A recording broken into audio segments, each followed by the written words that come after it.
Halo, Assalamualaikum warahmatullahi wabarakatuh. Perkenalkan, nama saya Nabila Hanifah. Dalam video ini saya akan menjelaskan faktor-faktor yang mempengaruhi terjadinya dialek dan faktor-faktor yang mempengaruhi perkembangan dialek.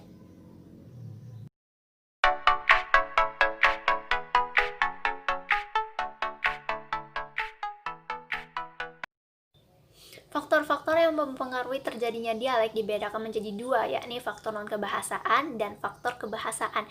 Faktor non-kebahasaan yang pertama adanya kondisi alam. Nah, kondisi alam ini misalnya masyarakat di suatu daerah yang terpencil sangat sulit berkomunikasi dengan dunia luar dikarenakan aksesnya sangat sulit. Lalu yang kedua adanya pengaruh politik. Nah, pengaruh politik ini dapat menimbulkan bahasa baku daerah tersebut. Yang ketiga adanya faktor ekonomi. Selanjutnya, faktor kebahasaan. Faktor kebahasaan ini adanya peranan dialek atau bahasa yang bertetangga.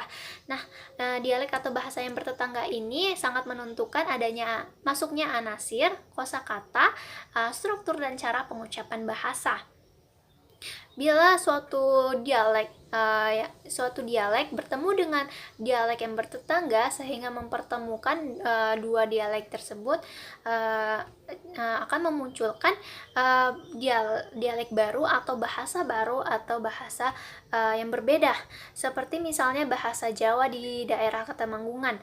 Nah, Brebes yang berseberangan atau bertetangga dengan bahasa Sunda memunculkan variasi baru atau dialek bahasa Jawa yang baru. Selanjutnya, faktor-faktor yang mempengaruhi perkembangan dialek. Perkembangan dialek adalah wilayah pemakaian dialek tersebut semakin meluas. Nah, perkembangan dialek ini dibedakan menjadi dua kelompok, yakni perkembangan membaik dan perkembangan memburuk. Suatu dialek dikatakan membaik apabila jumlah penuturnya semakin bertambah, atau wilayah pemakaiannya semakin meluas, atau bahkan dijadikan bahasa baku daerah tersebut. Lalu yang kedua, perkembangan memburuk. Suatu dialek dikatakan memburuk apabila jumlah penuturnya semakin berkurang, atau wilayah pakainya semakin berkurang, atau bahkan wilayah pakainya hilang ataupun lenyap. Nah, kedua jenis perkembangan ini disebabkan adanya faktor luar bahasa. Yang pertama, masuknya unsur bahasa nasional, bahasa asing, atau bahasa baku daerah di daerah tersebut.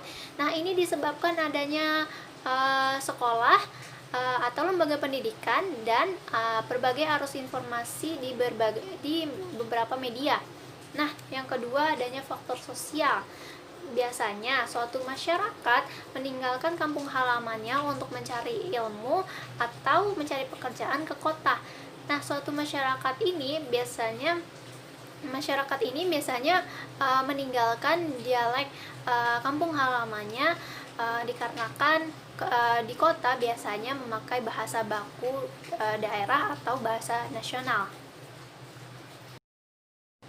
Nah, jadi kawan-kawan sudah tahu kan faktor-faktor yang mempengaruhi terjadinya dialek dan faktor-faktor yang mempengaruhi perkembangan dialek. Nah, sampai di situ dulu ya kawan-kawan. Dadah. Assalamualaikum warahmatullahi wabarakatuh. Sampai jumpa di video selanjutnya.